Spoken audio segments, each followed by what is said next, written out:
Our meeting will come to order, consistent with our policy to start on time. We'll be doing that. Good morning. Today we're considering the nomination of Dr. Mark Esper to be Secretary of Defense. We thank all for being here today. We will anticipate during your opening remarks, Dr. Esper, that you'll introduce any members who are of your family are here and other support groups. It is standard. We do have the 8 required questions you'll have to respond to audibly so we can get that in the record. Have you adhered to the applicable laws and regulations governing conflicts of interest?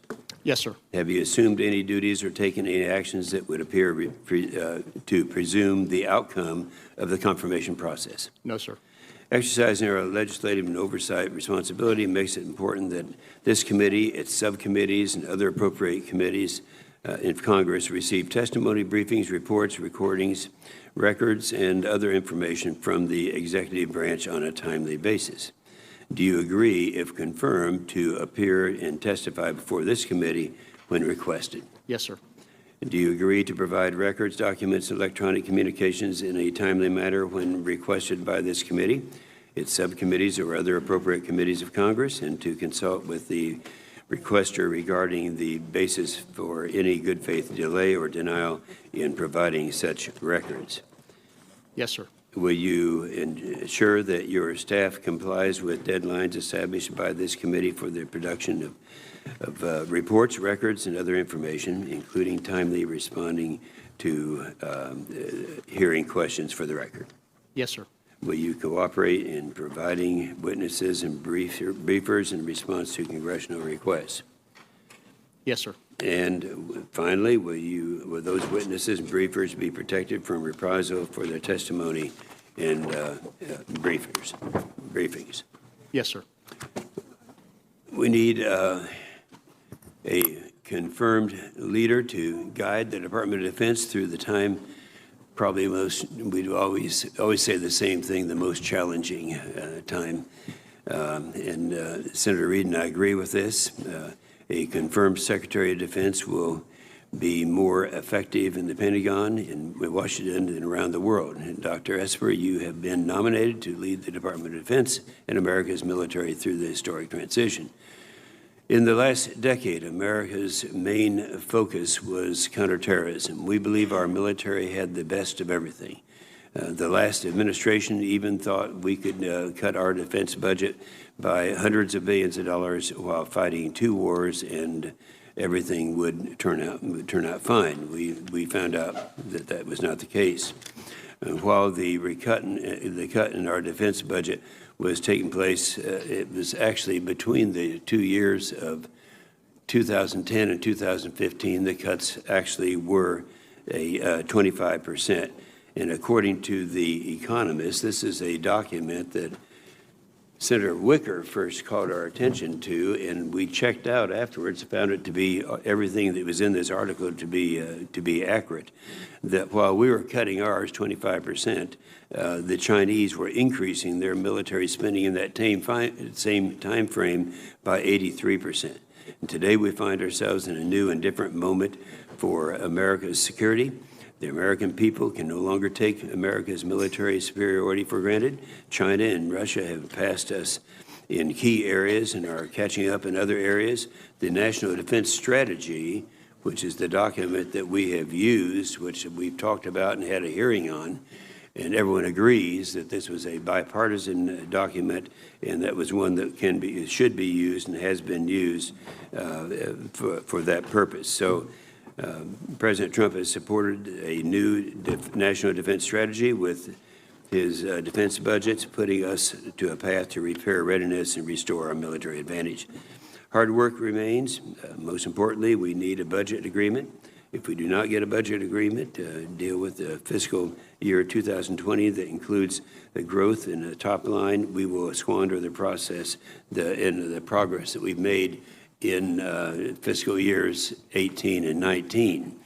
As we all know, our fiscal year, our top line in the first of this new administration's was at 700 billion, and then after that, for the next fiscal year 19, was 716 billion, and then of course this bill we are at 750 billion. We want to avoid the CRs. I think we all agree with that. The NDS Commission report said, quote, unpredictable and delayed funding placed the national defense security in jeopardy. But this isn't only about money. We can't buy our way out of the competition with China and Russia. We need urgent change and a significant scale. And that requires hard choices about threat priorities, critical defense investments, and new operational concepts. And these are choices that can only be made by a strong Secretary of Defense who enjoys the trust and confidence of the President and who has the support of those entrusted with critical civilian leadership positions in the Department of Defense. And we'll recognize Senator Reid for his opening statement, then recognize Senator Kane for an introduction. Senator Reid. Thank you very much, Mr. Chairman, and I join you in welcoming Secretary Esper to this morning's hearing. I would also like to welcome Secretary Esper's family, including his wife Leah and their children Luke, John, and Kate. This effort is obviously not just the individual member, but the family too, and we appreciate their service to the nation over many years. We're all pleased you could be here. Secretary Esper, as we review your qualifications to serve as Secretary of Defense, I note that you have a wealth of experience in defense policy, including recent service as the Secretary of the Army. Prior to that, you also served in senior leadership positions in both the public and private sector. If confirmed as the next Secretary of Defense, your background and experience should serve you well. It has been nearly 7 months since the Department has had a Senate-confirmed Secretary of Defense. At no other time has the office of the Secretary remained vacant for so long. Complicating the situation is that under the Vacancies Act, Secretary Esper cannot serve as the acting Secretary of Defense now that he has been nominated for that position. Therefore, Secretary of the Navy Spencer is serving as the acting Secretary of Defense while the Senate considers Secretary Esper's nomination. Given these extraordinary set of circumstances, the Chairman and I agree that it is important to consider the nomination of Secretary Esper as expeditiously as possible. But let me be clear, his confirmation should not be a routine matter. While Secretary Esper has been performing the duties of the Secretary the past several weeks and has served admirably as the Secretary of the Army, the duties of the Secretary are unique. As such, I believe it is incumbent upon this committee to vigorously vet his nomination and review his qualifications. Secretary Esper, as we consider your nomination, we must bear in mind the national security challenges facing our country. Currently, the Department is focused on competition with near-peer adversaries like China and Russia as the Department pursues the new strategic direction established by the National Defense Strategy. Also, Iran and North Korea remain dangerous, and the threat posed by violent extremist organizations is not diminishing. Furthermore, the Department must continue to recruit and retain high-caliber individuals while restoring readiness and pursuing new high-end capabilities for the force. I specifically want to raise two issues related to this committee's duty to conduct congressional oversight of the Department. First, any effort to withhold or curtail information necessary to fulfill the committee's oversight mandate is unacceptable. Former Acting Secretary of Defense Shanahan recently promulgated a memo governing the committee's access to certain documents, including executive orders or exords.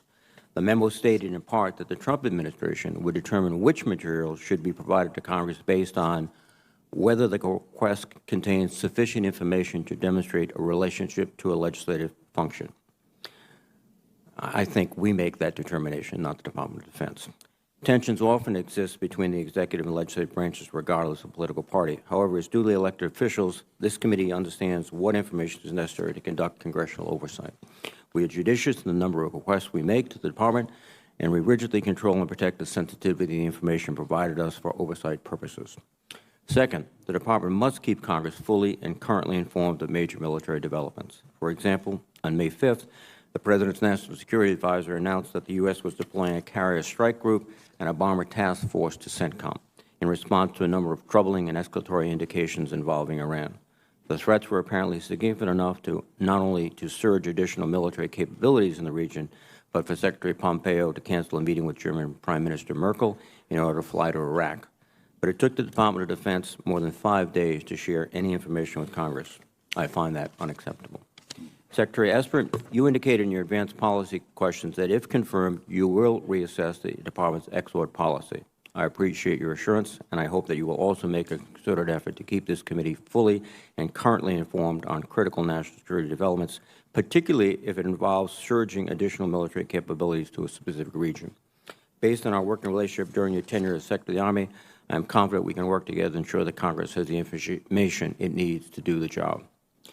Secretary Esper, as was discussed during General Milley's confirmation hearing last week, there is a staggering number of senior-level civilian vacancies throughout the Department. The constant turnover of senior civilian leadership, coupled with the duration of these vacancies, has been troubling. Every member of this committee wants to ensure that high-caliber candidates serve in the Department, and we will continue to fully evaluate and expeditiously consider nominees for these positions. Secretary Esper, if confirmed, your ability to effectively manage the difficult challenges facing the Department, as well as extensive Pentagon bureaucracy, will require strong civilian leadership. I am concerned that the Defense Department is adrift in a way I have not seen in my whole time on Capitol Hill. Your success may even be contingent upon ensuring these civilian vacancies are filled quickly and with capable and talented individuals. It is my hope that you will work with the White House to impress upon them the importance of filling these positions. Finally, let me close with the following. If you confirmed, you will help oversee national security policy for a President whose temperament and management skills are challenging and likely very different from your own. While I do not agree with the President on many policy issues, I do want him to be surrounded by leaders who can provide thoughtful advice and counsel. Diversity of opinion is important when crafting policy and making decisions that impact the well-being of our men and women in uniform. If confirmed, you must be willing and able to provide the President with your best policy advice, even if the President disagrees with your counsel and it runs contrary to his policy goals. But most importantly, while the Secretary of Defense serves at the pleasure of the President, we should never forget that they also oversee the finest fighting force in the world, men and women who have volunteered to serve a cause greater than themselves. Our service members and their families should always be at the forefront when considering defense policy or military action. Secretary Esper, if confirmed, I am confident that you will do so. Again, I thank you, Mr. Chairman, for holding this hearing. I look forward to the hearing and hearing from our nominee. Thank you. Thank you, Senator Reed. Senator Kane, you are recognized to introduce our guest today. Mr. Chair, Ranking Member Reed, and my colleagues on the committee, I actually will not introduce Dr. Esper because you all know him, but I will present him to you and recommend his nomination. You know him because of his work as Secretary of the Army and interaction with each of you. Barbara Tuchman wrote in her 1962 Pulitzer Prize-winning book about the First World War, The Guns of August, that, quote, character begets power, especially in hours of crisis. That is a quote that is about both individuals and also about nations. Over the past 2 years, my interactions with Dr. Esper have convinced me, have led me to the conclusion that he is a person of sound character and moral courage, which I believe are the most important traits of a Secretary of Defense charged with the lives of the women and men who serve the Department of Defense. He was born in Uniontown, Pennsylvania, the same town that produced General George C. Marshall, who also as an adult found his way to becoming a Virginian, like Dr. Esper.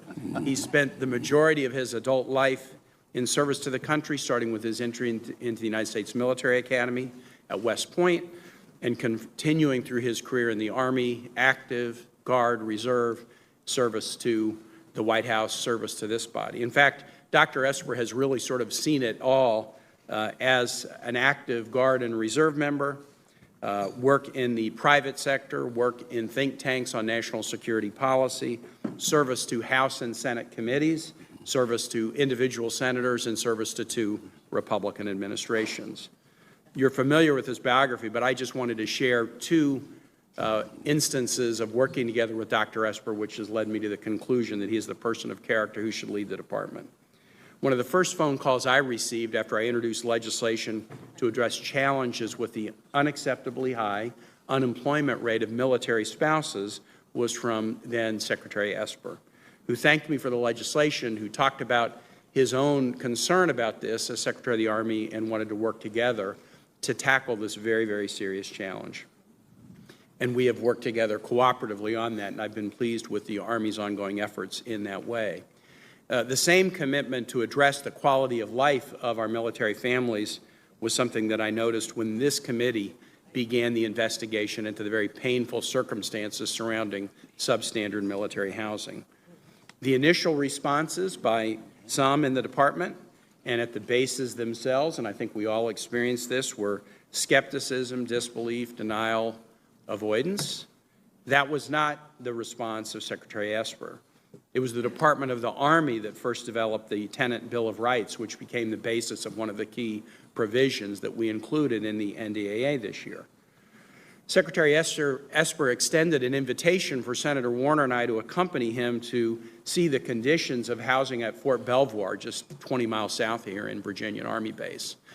When a secretary asks you to do something, you kind of wonder if you're going to see the Potemkin Village version of it, that, you know, we've sort of solved this and we're proud of our solution. No, we didn't see that. Secretary Esper took us to the unvarnished version of problematic housing and people who had been treated badly and couldn't get help from their chain of command or the private housing companies. And we heard in a very blunt way about problems these families had experienced that were heartbreaking in some ways. And we had a roundtable discussion with other families around the table. And when the families presented their experiences, encouraged by Secretary Esper to do so, and then often base personnel would begin to respond if he detected any delay or we can't deal with that right away. Secretary Esper, in a firm and professional way, but a very tough way, would not let people get by with substandard responses. He insisted that the families be dealt with fairly and promptly. That willingness to display personal accountability was very, very impressive, both to Senator Warner and me. He's been proactive and he's been transparent. I acknowledge the comments made by the ranking member about the need for transparency in working with the committee. And I think those are trademarks of exceptional leadership. Most of us were very discouraged by the resignation of Secretary Mattis. And what we've hoped for is a successor who could show the same level of candor and principle and a willingness to remain independent even in the most challenging circumstances. I believe that Dr. Esper has those traits and would encourage all of my colleagues to support his nomination. Thank you, Mr. Chair, Ranking Member. Thank you, Senator Kane. Whether you call it that or not, I call it an excellent introduction. And Dr. Esper, you are recognized for what comments you want to make, and your entire statement will be made part of the record. Well, thank you, Mr. Chairman. I just wish Senator Kane could stay here for the next couple hours next to me.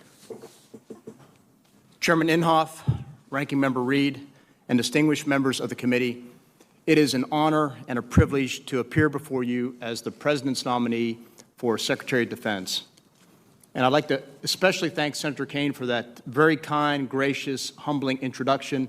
Sir, I will not let you down. You have been a leader here in the Senate. You've been a leader because you are a father of Marine. You've always taken care of our servicemen and women.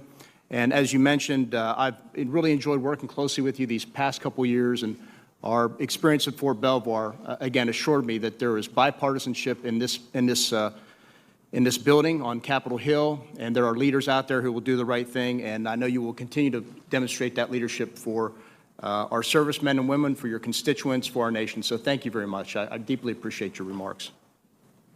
I want to thank the President for this opportunity and for his confidence in me. I'm grateful for the time that many of you have spent with me in recent weeks and thankful for the committee's swift attention to my nomination. Although I've served 22 days as the Acting Secretary of Defense, today I appear before you as the Secretary of the Army in accordance with the Vacancy Act. I would like to begin by recognizing my wife, Leah, and our children, Luke, John, and Kate, who join me today. Like all military families, they have made many sacrifices in support of my service to the nation. Over the past 20 months, Leah has traveled with me many times to meet with Army families and spouses in both the United States and abroad. As a former military spouse herself, she has been an invaluable asset as we focused on a range of family issues. So I want to publicly thank her for her support, and am confident that if I am confirmed, she will assist me in taking care of our great families across the entire Department of Defense. As many of you know, I am blessed to have served our country in a variety of capacities, on active duty in the regular Army for over 10 years, in both the United States and abroad, during both war and peace. On reserve duty in the National Guard and Army Reserve for another 11 years, on Capitol Hill as a personal committee, and leadership staffer in the House and the Senate. In the Pentagon, first as a war planner in the Army, second as a Deputy Assistant Secretary of Defense, and third as a reserve augmentee working for the Office of Secretary of Defense for Special Operations. And of course, I also worked in the private sector with a major corporation, a commission focused on China, and at a think tank. And most recently, for nearly 2 years as Secretary of the Army. I believe this broad and diverse experience prepared me well for the position of Secretary of Defense. If confirmed, I intend to bring the same focus, energy, professionalism, thoughtfulness, and commitment to the Department of Defense that I brought every single day to my position as Army Secretary. I'm an avid supporter of the National Defense Strategy and its clear-eyed assessment of the strategic environment we find ourselves in today. The growing threats posed by great power competitors such as China and Russia warrant a refocus to high-intensity conflict across all of the military services. This requires us to modernize our forces and capitalize on rapid technological advancements in the fields such as artificial intelligence, robotics, directed energy, and hypersonics. We must also build more robust cyber capabilities, and with your help, establish the United States Space Force. At the same time, we must be prepared to respond to regional threats such as Iran and North Korea, all the while maintaining pressure on terrorist groups such as ISIS and Al-Qaeda. This need to balance current readiness with modernization is the Department's central challenge and will require strong leadership, open and continuous dialogue with Congress, and the courage to make tough decisions. If confirmed, I intend to continue advancing the strategic goals set forth by my predecessors along 3 lines of effort. First, we will continue to build a more lethal force by increasing readiness and modernizing for the future. The goal is to deter war, and this can only be done with a strong, modern, and ready military that is overmatched in all domains. Our adversaries must see diplomacy as their best option because war with the United States will force them to bear enormous costs. Second, we will continue to strengthen our alliances and attract new partners.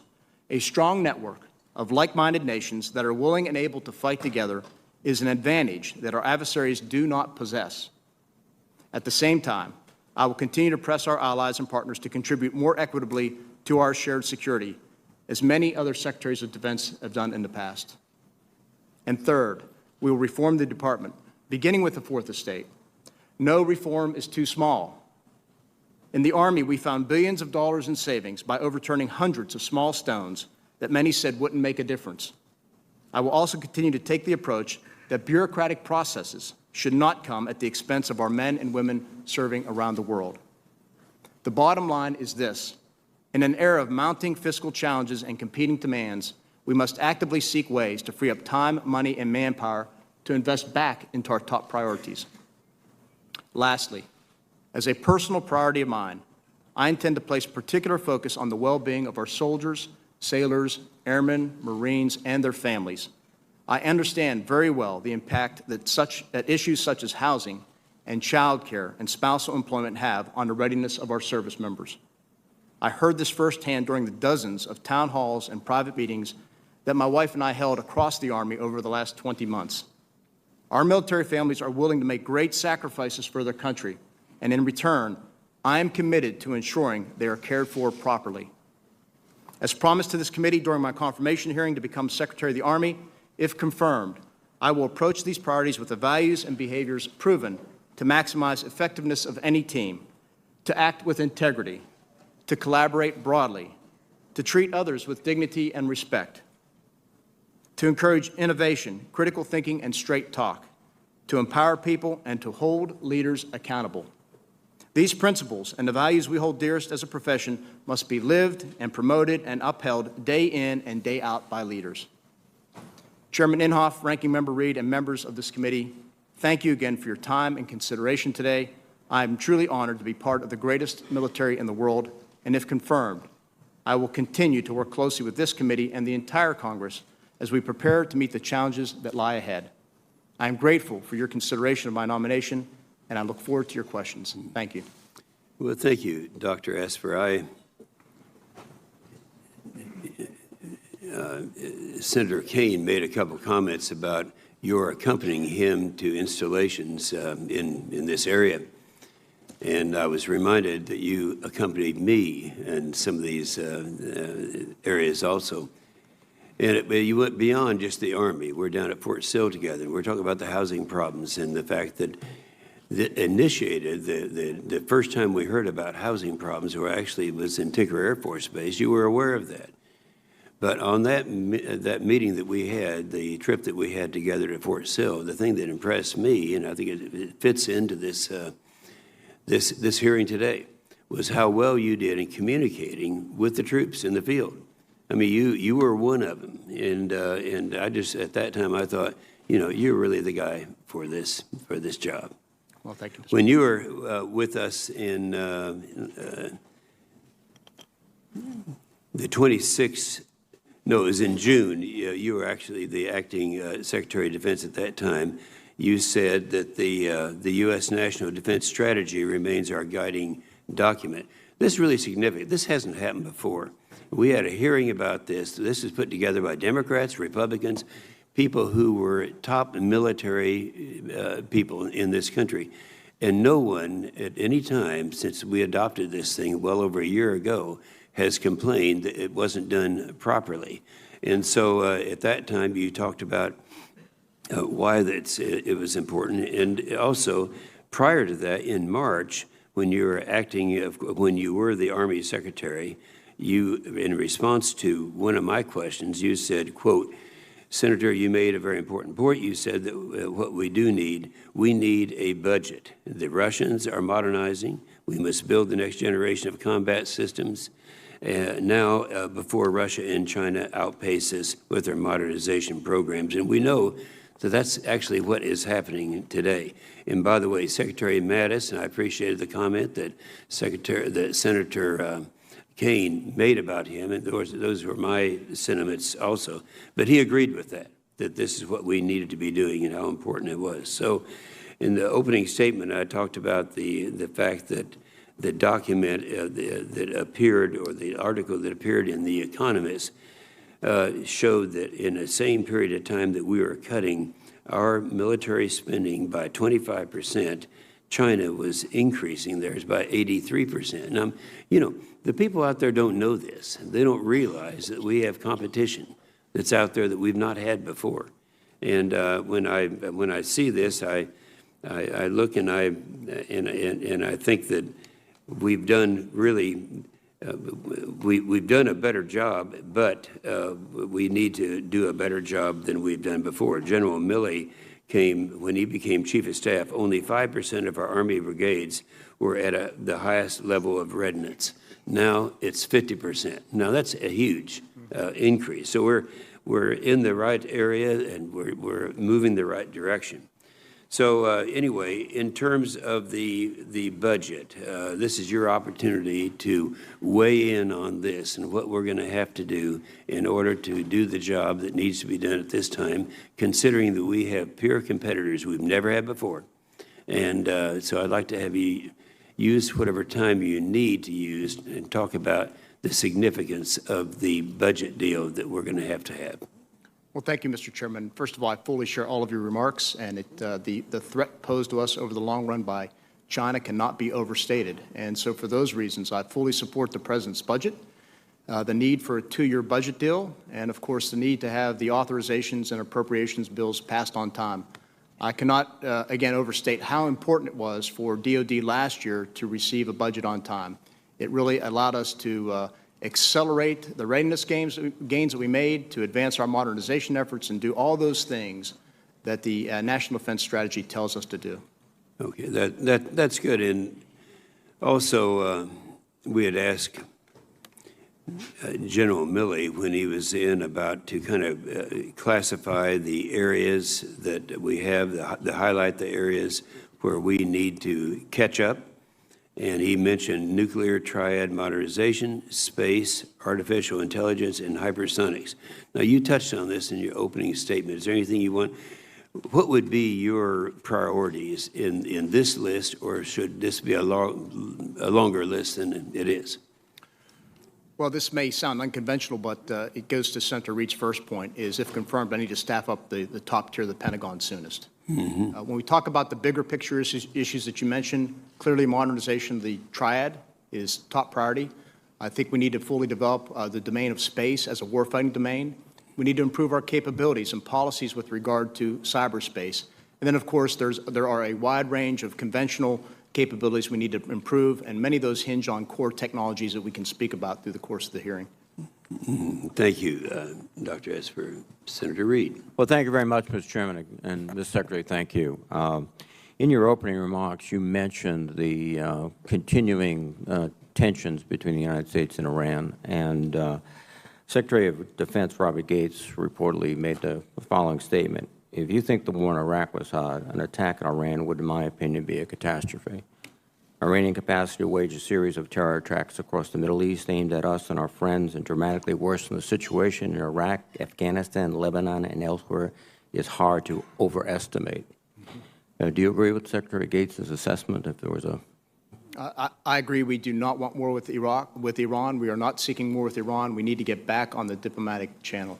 And that raises the obvious question, how do we take steps that would mitigate possible escalation leading to kinetic activity? How do you do that? A couple things. First of all, what we try to do is trying to foreclose the opportunity for any miscalculation and misunderstanding by developing a concept, which I understand that we've set up a meeting to brief this committee on here soon, called Operation Sentinel, whereby we do passive patrolling, if you will, in the Strait of Hormuz, Gulf of Oman, and the Persian Gulf to deter any provocative acts by the Iranians or the IRGC. At the same time, from the highest levels of government, from the President himself, we said we will meet anytime, anywhere, without precondition, to discuss issues with the Iranians to get us on the diplomatic path. So you think that diplomatic path is the most thoughtful way to proceed? Diplomacy always is. Thank you.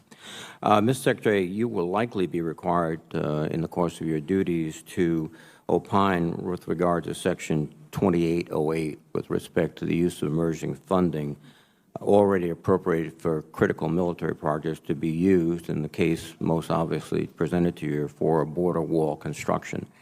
The legal requirement is that it must be necessary to support the use of the armed forces along the border with Mexico. Given the fact that this is a law enforcement operation, given the fact that it's not something that is typically in the operational spectrum of military forces to build walls across a border, how can you make that justification? Well, that is something that I will need to take a look at if confirmed, Senator, and obviously we'll look at the advice provided to me by the Chairman of the Joint Chiefs of Staff. But in many ways, the operations that DOD is providing at the border in support of DHS is not unlike what we've done in the past through multiple administrations over many years. I think in many ways it's just one of those things we do, whether it's putting out wildfires in California, helping with hurricane recovery in Texas or Puerto Rico, flooding along the Mississippi. It's one of those things we provide to other parts of the government, to the American people. I guess one area, though, is that you would be diverting funds from projects that you have come to us and said are absolutely critical to the military readiness, posture, and operations for a activity which is long-term. This is a multi-year project. This is not something like a flood where you have to rush in with forces immediately within days, hours, literally. Right.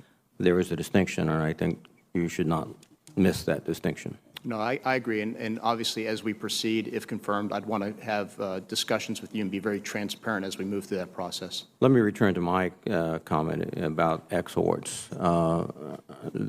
I would hope that you could commit to us publicly that you'd immediately take a thorough review and that you would revise the memorandum so that we could operate in a custom that I think this committee has done with the Department of Defense over many, many years, far preceding my tenure on the committee. Is that something you would commit to? I will definitely commit to that, Senator, and as I think you highlighted, I spent my formative years in Washington, D.C. on Capitol Hill. I know why Congress is Article 1, and I know you have important oversight functions. You mentioned the importance of allies and partners, Mr. Secretary, and There's been, I think, obviously a discordance between some of the statements which the administration have made with regard to NATO, for example, with regard to our relationships with many of our allies, the South Koreans, the Japanese. Do you think we can improve not only the rhetoric, but the substance of our relationship with our allies? There's always room for improvement with the relationship between our allies. You know, I was appointed as acting secretary on June 24th. On June 25th, I took off on a plane and flew to Brussels to meet with our allies at the Defense Ministerial. And one of the messages that I want to carry forth is this administration's and my personal commitment to NATO, as somebody who served in NATO, that our Article 5 commitments were ironclad and that we would continue to build in a number of areas to strengthen those partnerships and relationships. A final question. In your dialogue with our colleagues in NATO, did they raise the issue of the apparent discordance and diminishment of the relationships between our allies? Was that a significant point they raised? Actually, I don't recall that coming up. We discussed a range of issues, whether it involved our operations in Afghanistan, how we're strengthening the alliance, but that particular point did not come up. Thank you very much, Mr. Secretary. Thank you. Thank you. Senator Wood. Secretary Esper, thank you for your testimony. Thank you for your service. It's obvious from listening to both sides of the aisle here from my colleague, Senator Kaine, and also Chairman Inhofe, that based on their direct observation and work with you, both of them think you're an all-star. I tend to agree. I think your testimony has been right on today, and you're going to need to be an all-star because of the challenges that Senator Inhofe has mentioned. Let me also tell you something that you already know. On this committee, Chairman Inhofe and Ranking Member Reed work together as a team. There's some nuances in how they would approach things, but the way they've directed this committee in the writing of the NDAA, I hope sends a message to the rest of the world, to those adversaries that Senator Inhofe was referring to in that article from The Economist, that we intend to give you and the admirals and generals that will be working with you the tools you need to meet the challenges. Now, our NDAA, which has been passed by the Senate, is at $750 billion. The NDAA passed by the House, $733 billion, a difference of $17 billion. We're not mathematicians up here, but Senator Fisher and I have been talking with staff. That's about 2.3% difference. And so I would say to my colleagues and say to you, if the House and Senate cannot, in the next few days, work out the difference between 2.3% in our versions and agree on a 2-year budget caps number, then shame on us. We're not doing our duties. We are the Article I branch of the government. We're the only people on the face of the earth, only people in the country that can do this. And we must negotiate it with the President of the United States. The Secretary of the Treasury has been tasked with negotiating with House and Senate leaders on this. But I hope you'll raise your voice and be a strong advocate. I hope at this very moment you're raising your voice. We need a budget number this month. If we get to September 15th, we start having brinksmanship and uncertainty about what we're going to do with this budget number. That becomes a problem. And thank you for talking about the things we're going to need to modernize. We're trying to bring our military up to date and then to look to the future. And so you mentioned on page 3 of your testimony, artificial intelligence, robotics, directed energy, hypersonics, and the next sentence, robust cyber capabilities. If we go to a month-long CR, perish the thought that we would go to a 1-year CR. We go to a month-long CR, October 1st. What does it do to these things which you've listed on page 3 of your testimony as priorities? Every day that a CR continues is one less day that we can invest in future capabilities and future technologies at the same time, because a CR, of course, prohibits new starts. And we are stuck funding, if you will, legacy technologies or legacy equipment. And that's just in terms of modernization, Senator. If you look at readiness, manning, equipping, same problems. It just gets worse and worse over time. And in many cases, you can never make it up. If it comes to training, you cannot make that up. So it's different from level funding. If somehow we could magically wave a magic wand and have level funding with an appropriation bill, that would be a different matter. But a CR doesn't do that, does it? I think anybody who served in business will tell you that steady, predictable funding is a key to success, because you can manage your workforce, you can organize how you work in ways that are far more efficient than looking at inconsistent and unpredictable funding coming your way. Now, what does a CR, even a temporary CR, do to Senator Kane's shipyards? What does it do to military and defense manufacturing as a whole during that period? And does it save us money? Well, again, for a New Start program, under a CR, new starts are prohibited, so you would not be able to begin a new program, launch a new program. Of course, when you speak to the shipyards, you typically have lower levels of funding, so it affects your operations and maintenance accounts, so you typically face challenges with regard to maintenance. And again, the challenges go on, and in many cases, you cannot make that up. So instead, you are trapped in a situation where you're likely spending fewer dollars on legacy items, on legacy modernization priorities. On a scale of 1 to 10, how important is it that we get this budget number? 11. Thank you. You're no mathematician either. Thank you, Mr. Chairman. Senator Shaheen. Thank you, and thank you, Dr. Esper, for your willingness to consider taking on this very difficult challenge at this critical time.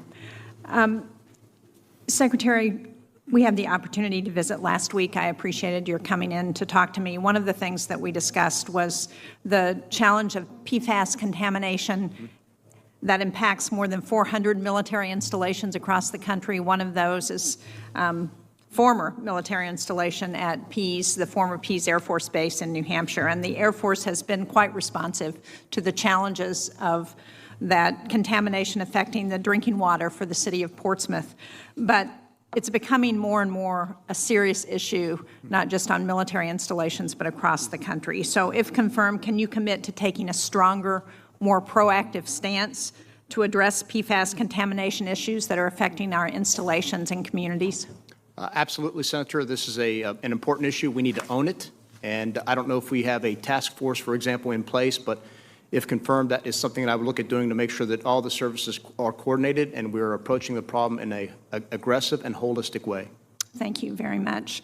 Another challenge that we're seeing in New Hampshire is with the KC-46 refueling tankers. General Lyons, the commander of TRANSCOM, indicated that he was making preparations to push back the retirement of 28 legacy tankers, and expressed concern about the costs that have been associated with this decision. I recently learned that as many as 121 active duty airmen from Pease who have been there to support those new refueling tankers who are going to arrive at Pease. We're one of the first National Guard bases to receive those tankers. But they've been moved to continue to fly at other air bases to support the tanker operation capabilities that need to remain in service. So if confirmed, can you commit to a review of the KC-46 program and the second and third order effects that we are now seeing as a result of these delays? Absolutely, Senator. And I think in the wake of our meeting, I understand that you received a letter from Air Mobility Command committing that those billets will not be moved, and in due course, they actually increase the number of billets. I think the big issue that I need to go back and work with you on as well is what is the timing at which those aircraft return to Pease?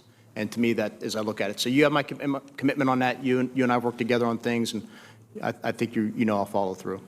Well, thank you very much. I appreciate that. The 2019 Worldwide Threat Assessment of the U.S. intel community notes that our adversaries and strategic competitors will look to the 2020 U.S. elections as an opportunity to advance their interests. You mentioned in your opening statement the challenges with cyber capabilities that we have. The report specifically mentions that Russia's social media efforts will continue to focus on aggravating social and racial tensions, undermining trust in authorities, and criticizing perceived anti-Russian politicians. Can you talk about whether the Department of Defense is working on deterrence, cyber technology, and researching techniques to respond to adversaries like Russia who are interested in affecting our elections?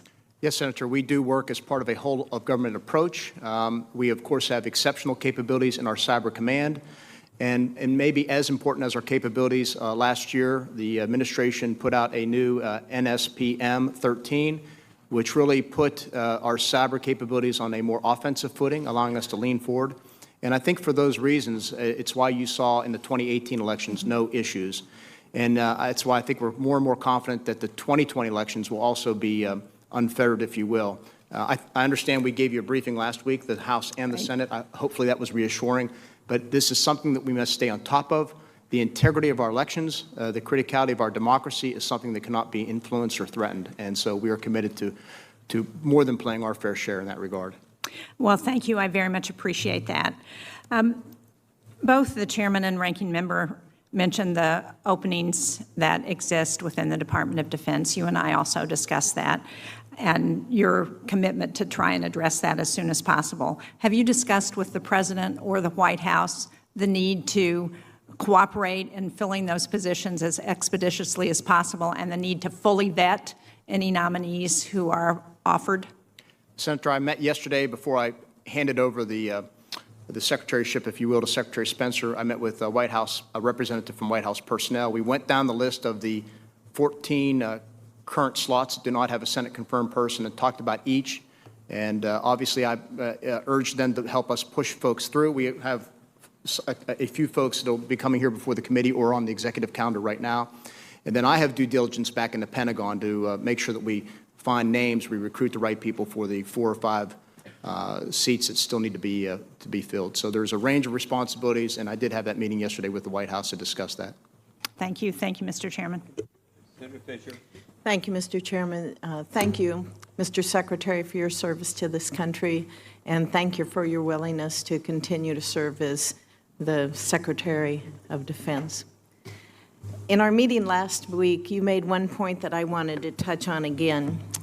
In a strategic environment defined by great power competition, the most effective method of preventing great power conflict, and that is our nuclear deterrence, is of growing importance.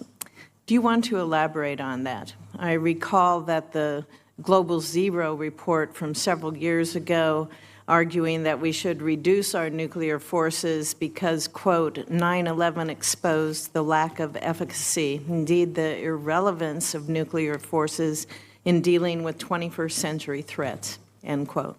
I don't think that argument was valid then, and I certainly don't believe that it is valid now. What are your thoughts?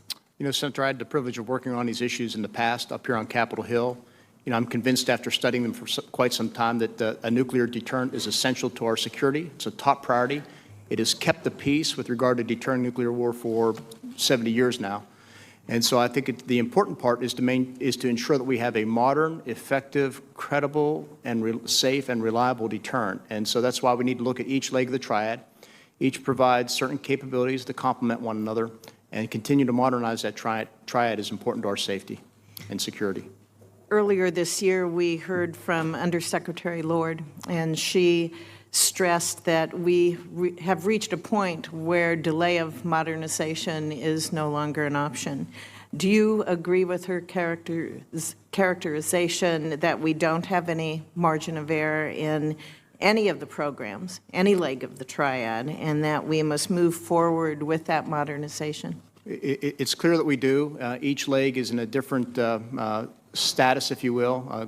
We need to certainly modernize the GBSD, the ground-based strategic deterrent. Obviously, we have plans to modernize the Ohio-class submarines, and then there obviously is a program underway already to modernize our long-range stealth bombers. We saw with the House NDAA some of their concern with the GBSD. You mentioned that as an important point, that we cannot let up on that in modernization. Is that correct? That's correct. They are an important leg of the triad. They provide some capabilities that other legs of the triad do not. So for those reasons, I think it's important that we maintain that. You were recently in Brussels, and you had a meeting with other NATO defense ministers, and I know one of the topics that you discussed was the fate of the INF Treaty.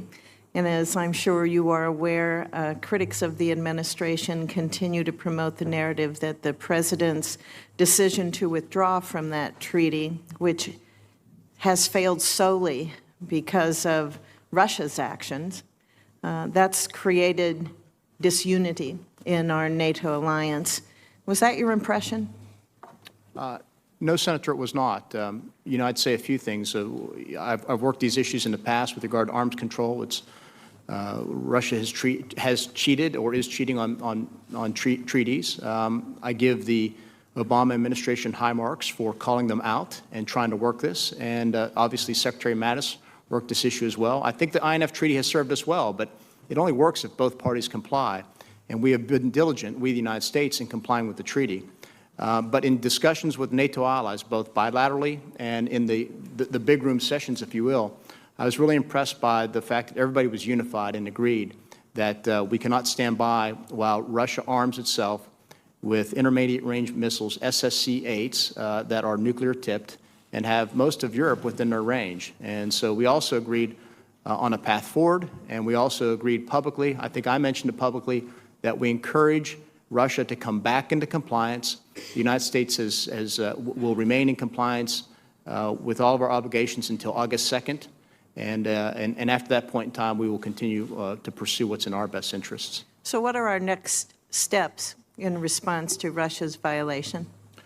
Well, we obviously need to prepare air and missile defenses to defeat those intermediate-range missiles. And the Army has been working on that, as I know the other services are as well. But then the other part is to make sure that we develop our own conventional INF-range missiles to deal not just with Russia, but China. Most of China's inventory is of intermediate-range missiles, and so we need to make sure we have the capability as well to respond should we, God forbid, get in a fight with them one day. Okay. Thank you, Mr. Secretary. Senator Blumenthal. Thanks, Mr. Chairman. Welcome, Dr. Esper, and thank you for your service to our nation. Thank you to your family as well. We haven't had a chance to visit yet, but I hope before the vote we will have an opportunity to get together. And I hope also that you'll have an opportunity to visit Connecticut, particularly our subbase and our shipyard, which, as you know, is the submarine capital of the world, and perhaps stop by Rhode Island while you're there. If confirmed, you have my commitment, and maybe in August as soonest. Wonderful. And that reflects, I think, a commitment that you've reiterated to our superiority in the undersea domain, as well as continued superiority in the air, which involves the F-35 and our helicopter force. And I notice you're nodding for the record. No, I'm sorry. Yes, I do. I mean, we need to sustain the F-35 program. It's the world's premier fifth-generation fighter, which provides extraordinary capabilities. You mentioned rotary wing. As you know, the Army undertook an initiative, a top priority, to modernize our aviation fleet, future vertical lift. And there are exciting opportunities there that will give us unprecedented range and payload and whatnot. And then I think the third thing you mentioned was we do have to modernize the submarine force, the boomers, if you will. I've had the privilege in the past of being on those vessels. They're very impressive, but they need to be modernized to deal with the challenges we face today and in the future. I want to ask you about a topic that I raised with then Acting Secretary Shanahan about DoD expenditures at Trump-branded properties. In response to my question to him, the Department provided a list of expenditures made by civilian and uniform Department of Defense personnel at Trump properties between January 20th, 2017 and June 14th, 2017. The total is about $147,000. during just those 6 months, the Pentagon spent over $36,000 at the Trump National Golf Club in Palm Beach, over $35,000 at the Trump Hotel Las Vegas, over $16,000 at the Trump Hotel, Trump Ocean Club Panama, among many other lodging and restaurant expenses at Trump properties. I know you're not a lawyer, but you no doubt understand that the Emoluments Clause forbids the President receiving money from these type of expenditures by government personnel that enrich him as the owner of those properties.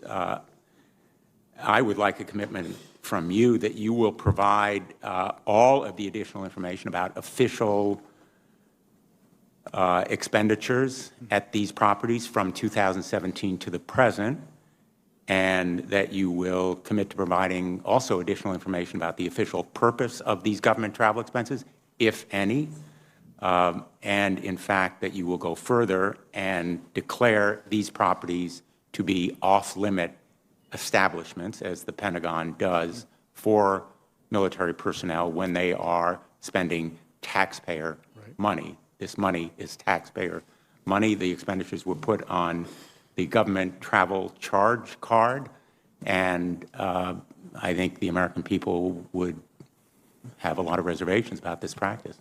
Yes, sir. I will certainly look into the issue and provide as much transparency as you can. Like you said, I'm not a lawyer, but your request sounds like something which I should have a counselor with me, but I will do my best to get you that information. Well, I'm asking that you commit to provide the information, not for your legal opinion. I certainly am committed to provide that information. And this also is an important chance to say one thing, too, is it is very important to me to continue the long-held tradition that DOD remain apolitical. And so my commitment is to make sure that we conduct ourselves that way. So I will certainly look into that information, and I will look into what you're saying. I want to make sure that we are conducting ourselves in a professional and ethical manner at all times. And I would just add, in response to the answer that you gave to my colleague, Senator Shaheen, about the threat from Russian interference in our elections, I am by no means as comforted as you seem to be by the information available to us about the response so far by our government. It's a whole of government response, but I think that threat is real, urgent, increasing, and so far we've been doing more, but still way short of what is necessary. And that is my impression from the briefing that you referred to, and I'd like your commitment that you will provide us more information about. Absolutely, Senator. And I did not mean to convey that I'm comfortable with where we stand. I think this is going to be an ongoing threat for some time. Obviously, Russia is the principal issue, but there are other countries out there who would want to influence or change our elections. So I think we need to be on guard and vigilant. And I certainly cannot attest today that 2020 will be flawless. But like I said, I think we were in a much better posture in 2018. I think we addressed the problem adequately. But we always will have a lot of work to do because people want to influence our elections. And one last question. Will you commit to recuse yourself from involvement in any decisions involving Raytheon in light of your past involvement? I know you've committed through November. What about beyond? I'm fully committed to living up to my ethics obligations, the laws, the regulations, my pledges, Senator. Thank you, Mr. Chairman.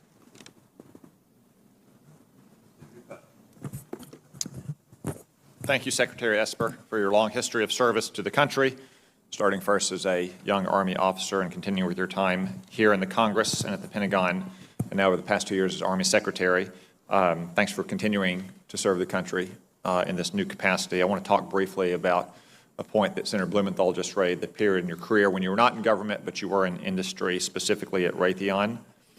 This is obviously not without precedent. Bill Clinton, Secretary of Defense William Perry, did time in the private sector before serving as Secretary of Defense, as did many other notable Pentagon leaders like Frank Kendall of the Obama administration. How many years were you working these issues, starting with your time as a young cadet up until the time you left government service, did you spend before going to Raytheon? I have spent, since departing my hometown at age 18, 37 years. Easily 25 of those have been in public service dedicated to the defense of this nation? Dedicated to the defense of the nation, advancing our national security, absolutely, Senator. It's been my life's work. Thank you. How long were you at Raytheon? 6.5 years. Okay. And I would say they have a large presence in South Arkansas, as do most major defense contractors and many other defense contractors, that Raytheon does a lot to contribute to our national security as well. I'm very proud of those Arkansans who are helping, whether they're at Raytheon or other defense contractors, putting some of the most lethal weaponry in the hands of our troops all around the world. But they are obviously a for-profit company, and they're in competition with those other companies as well. Have you fully divested from Raytheon? I have fully divested in accordance with all my ethics obligations and requirements. So you have no ongoing financial stake in the performance of Raytheon? No, I don't. The only thing I have remaining, which has been listed on my financial disclosure form, is deferred compensation, which is money I earned, which is out there. But it's nothing that can be influenced, if you will. Not contingent on Raytheon's performance, either strong or poor. Talk a little bit more about the recusal issue. It's one thing for, say, a Deputy Assistant Secretary of Defense to recuse himself from issues. It's another thing for the Secretary of Defense. There are certain issues of such national import that it's hard for anyone besides the Secretary to make. So could you talk through us about how your recusal from issues related to Raytheon will work? Yes, sir. Obviously, I have a robust screening process so that anything that comes before me, either written or people appearing before me or briefings, that would be clearly flagged and screened to make sure that I remain compliant. I would remain in constant contact with our ethics personnel, and they're great career professionals who have been very helpful across the way.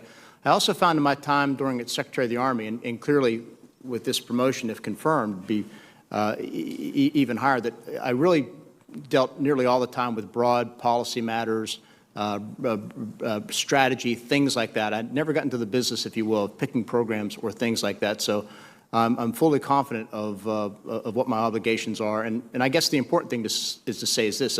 I've lived an ethical life. I'm going to continue to live by those ethics, those principles, whether it involves Raytheon or any other company for that matter. So it's my commitment to the nation's security. It's my commitment to the men and women in uniform that drives me, not anything else. I know you have, and I know that you'll continue to live that ethical example for all the men and women of the Department of Defense when you're the Secretary of Defense.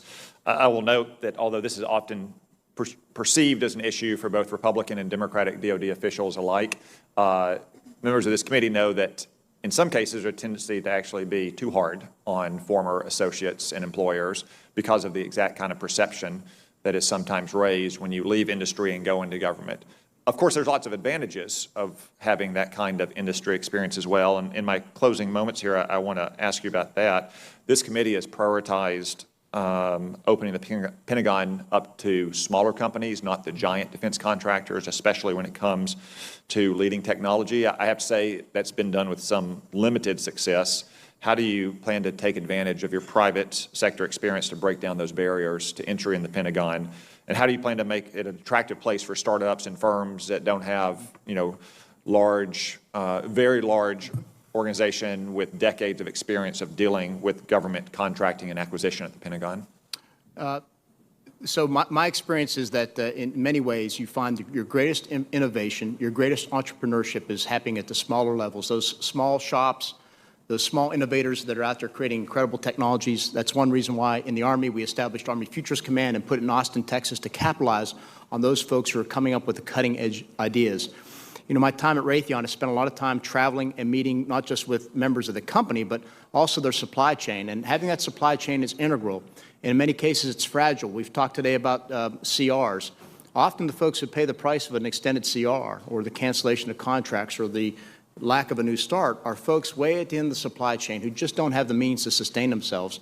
So I'm very conscious, based on my time in business, of what it means to the supply chain, how you have to make sure you nurture them and make sure you have robustness, because it's the robustness that drives both innovation, but also ensures you have the competition that drives down cost and drives up performance. Well, thanks, Secretary Esper. I guess you won't be getting a new title after the Senate votes to confirm you, but you will have a new job, and I know that you'll continue to set the example of ethical leadership that Senator Kaine praised you for and whose opinion I share. Thank you.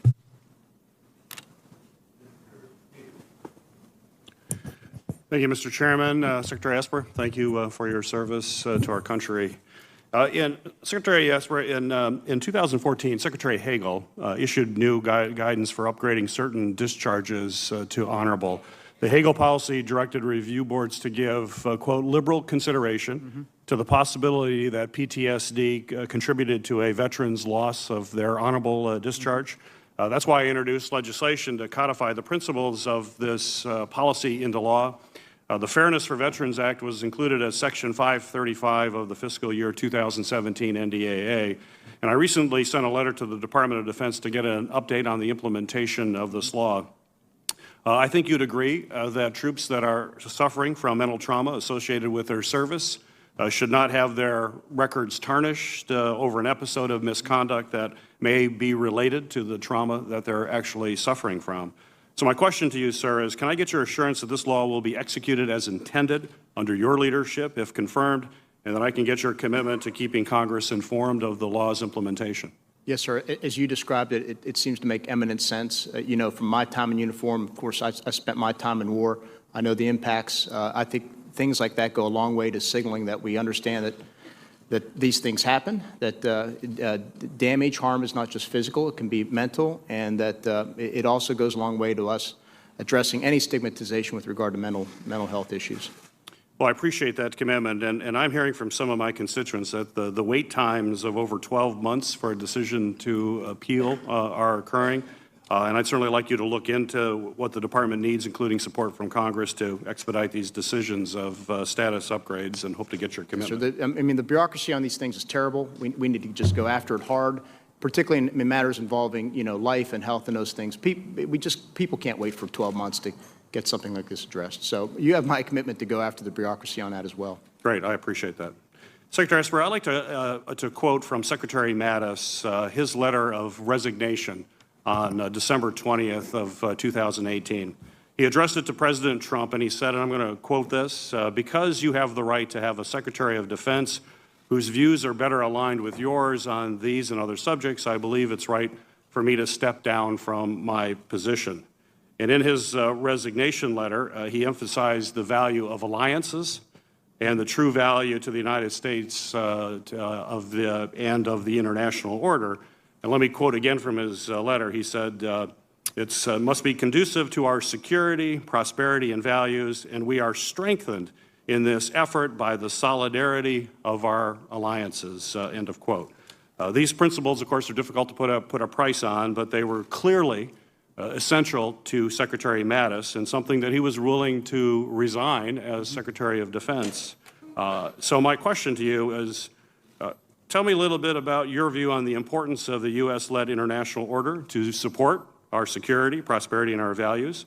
And would you be a Secretary of Defense with views more aligned with Secretary Mattis or more aligned with President Trump?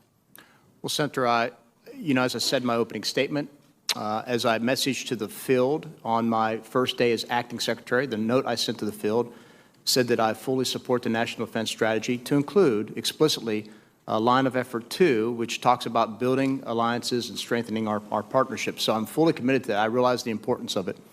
The international rules-based order in the wake of World War II is the order that has ensured prosperity and security now for 75 years, and I'm fully committed to that. I think that is the one thing that's certainly under threat from Russia and certainly China. China wants to reorder the global order. They want to do everything from replace institutions to replace the dollar. And so I'm fully committed to that. I see the big picture, if you will, and that's how I come at these problems. It's how I grew up addressing these problems, if you will. So is it safe to say you're more closely aligned to the views of Secretary Mattis than President Trump? I don't know that you can, I don't know where to pick between the two, if that will, but clearly I share Secretary Mattis's views, and I've expressed that publicly. Well, is there an issue or policy that you would be asked to support that would run counter to your values and principles? Would you be willing to resign if it ran counter to your values and principles? You know, my time in the Army, I grew up with this view that if you're asked to do anything that is illegal or immoral or unethical, then that would be the point at which you have to consider resignation. And you'd be willing to do that? Absolutely. Thank you.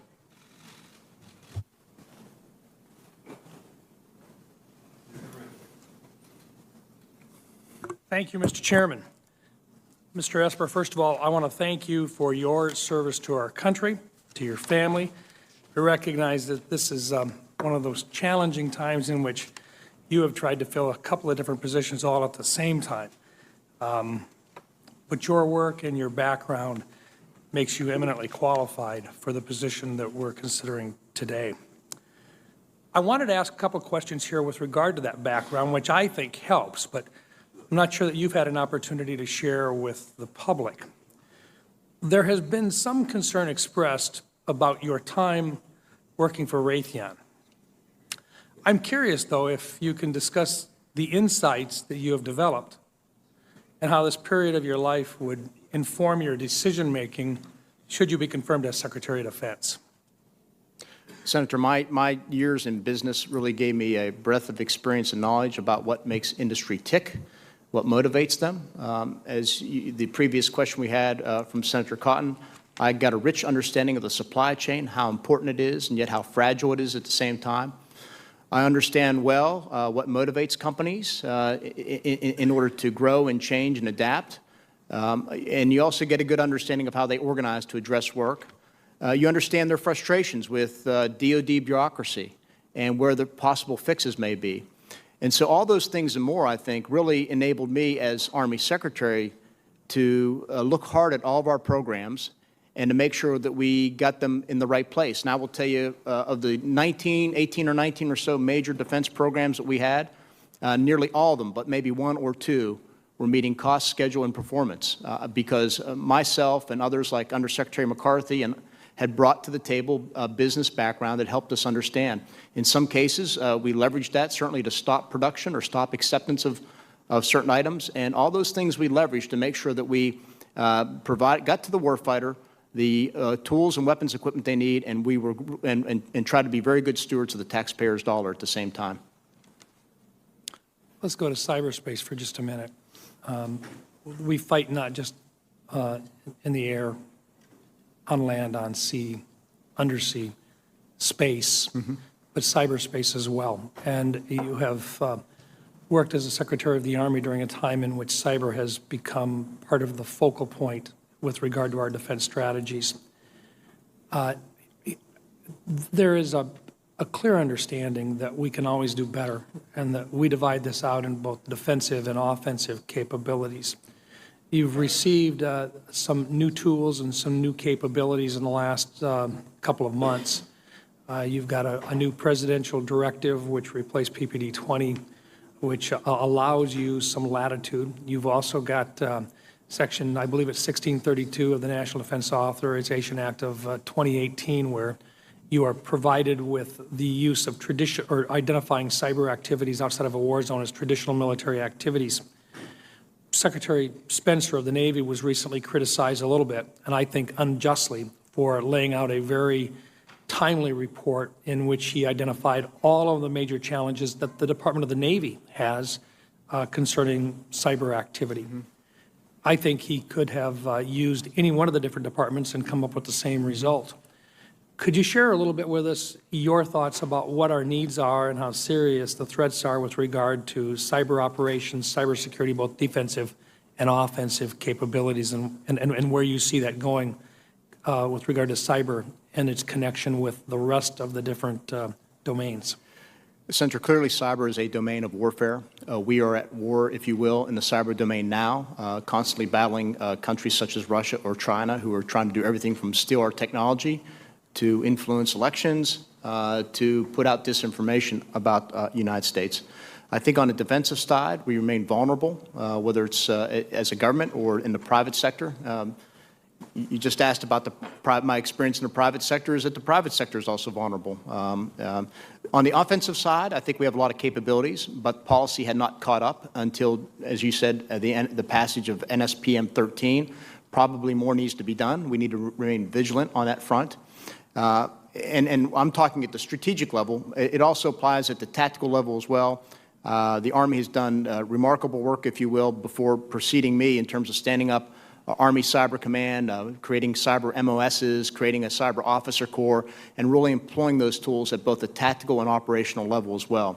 We just have to get used to the fact that this is a new domain of warfare. that we'll probably be in constant conflict with countries below the threshold of kinetic conflict. Yep. And that's just the way the world will be from now on. And we have to continue to develop and make sure that we retain cutting-edge capabilities and overmatch in that area. Thank you. Thank you, Mr. Chairman.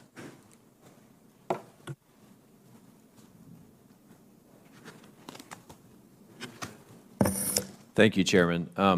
Secretary, I want to start and just say I appreciate your focus on technologies like artificial intelligence, hypersonics, directed energy.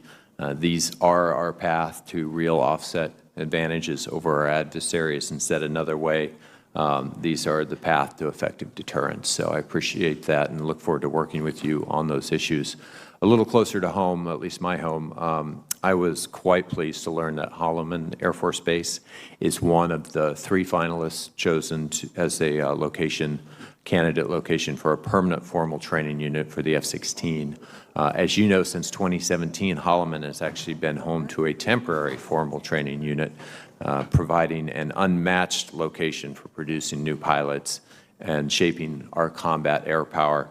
As the Air Force makes its final decision, I would simply ask that you ensure that their selection considers the airspace, the existing facilities, the existing infrastructure, and the very supportive community and the years of successful training that's already there at the existing Holloman Air Force Base. I will. Yes, Yeah, sir. thank you. I want to return to an issue that Senator Shaheen brought up. Unfortunately, New Mexico has also suffered from some quite severe impacts, environmental impacts caused by hazardous chemical runoff at our military installations. And I want to make clear we are very proud of our military bases in New Mexico. But PFAS at Cannon, as well as Holloman, and jet fuel at Kirtland have had real and adverse impacts on local communities, and in particular on the water tables that they rely on in a dry environment like New Mexico. Water is everything with regard to community and economic development. And for example, a local dairy farmer outside of Cannon Air Force Base lost the entirety of his family business because of PFAS contamination in the water table. So I would just urge that the Department of Defense make remediation of these types of contaminants a top priority, not just PFAS, but also jet fuel. And fixing these wrongs is not only the right thing to do, but it's what DOD, I believe, owes its military families and the communities that support them day in and day out. And so I would just ask that you commit to me and to this committee that you will make contamination, whether it's jet fuel or PFAS or other things that we've created along the way as we've done this hard work, a top priority for the department. I do, Senator. I want to ask one more question here. According to the report on effects of a changing climate to the DOD published in January of this year, I'll quote this, quote, climate effects lead to increased maintenance and repair requirements for training and testing lands and associated infrastructure and equipment, end quote. And I would simply ask if you concur with that statement. I'm sorry, can you repeat that Sure. last part again? It said that climate effects lead to increased maintenance and repair requirements for training and testing lands and associated infrastructure and equipment. That's probably true. report. That's, one of the issues we experienced in the Army as we looked at the impacts of climate change was, particularly in our western bases, was the impacts of desertification on the installation. So I'm sure it's true with New Mexico as well. Do you think there are ways in which DOD can be more energy resilient as we move forward? Do you have specific thoughts on that? We do. We have, in fact, I'll speak for the Army. We do have a project, for example, at Fort Drum, where we've done that in Hawaii. I know Senator Rono's here. We have a multi-fuel project that we put in Hawaii to make sure that we had resiliency and also could provide power to our military there for an extended period of time. So I do think it's something we need to build into it because we rely heavily on energy. Energy is not cheap, and we need to conserve as much as we can. Last week during his confirmation meeting, General Milley mentioned the importance of artificial intelligence to DOD modernization. I mentioned several technologies. Can you just share your feelings about the importance of technologies like AI, directed energy, as well as hypersonics in maintaining the advantage that we have historically had? Yes, sir. You mentioned several top technologies. I share those: hypersonics, directed energy, robotics, autonomy. It's one reason why in the Army we restructured our Rapid Capabilities Office to be the Rapid Capabilities and Critical Technologies Office. Different people put different things as number one. For me, it's artificial intelligence. I think artificial intelligence will likely change the character of warfare. And I believe whoever masters it first will dominate on the battlefield for many, many, many years. It gets to not just how we can think more quickly, how we can work autonomously and semi-autonomously. I just think it's a fundamental game changer. That's why in the Army we stood up an artificial intelligence task force at Carnegie Mellon University in Pittsburgh. We have to get there first. We have to, because again, whoever gets there first will dominate for many years. Thank you, Chairman.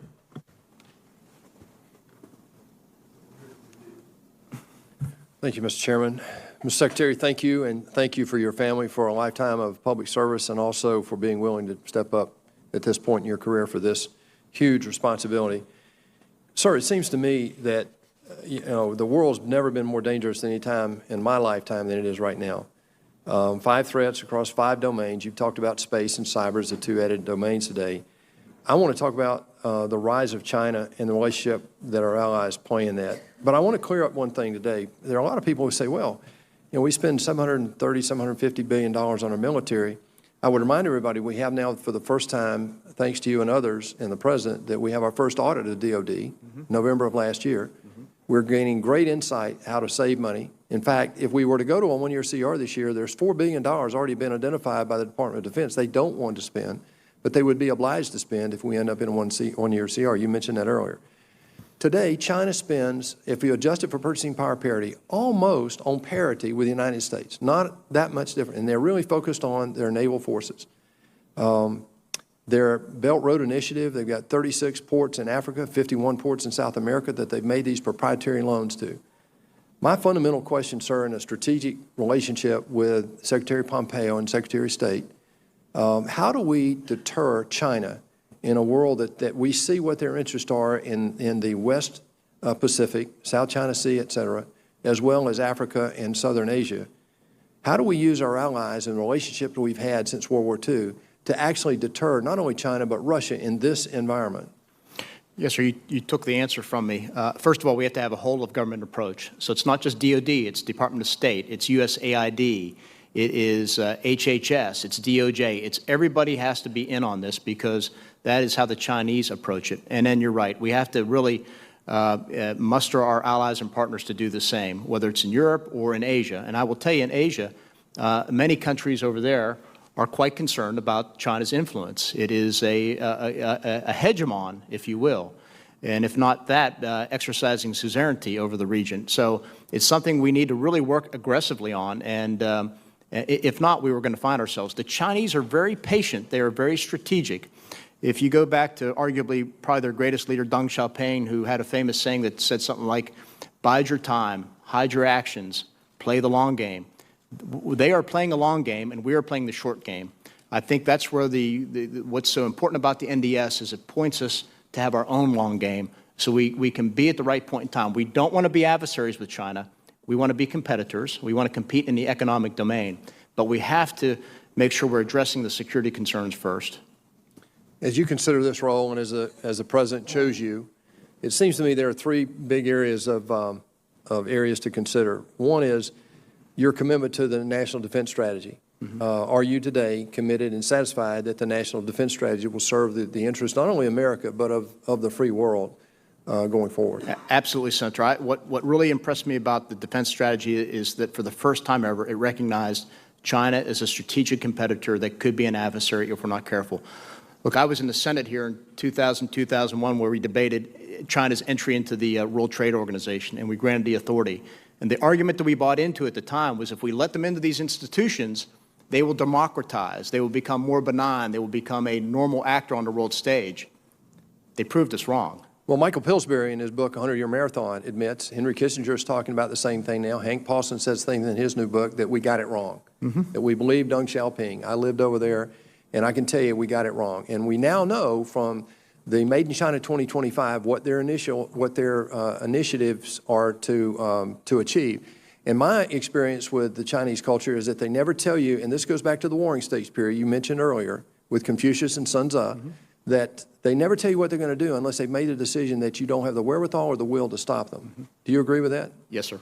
So the next thing, it seems to me you have to have a close relationship with our Secretary of State. It sounds like you have a long background with this individual who's in there now, right? We have a common background. And the third thing is I think we have to have a commitment that over the long term that we're not turning into a militaristic country. President Eisenhower had that opportunity. He set the stage for the next several hundred years, I believe, by paying down the debt of World War II and keeping us from becoming a military state.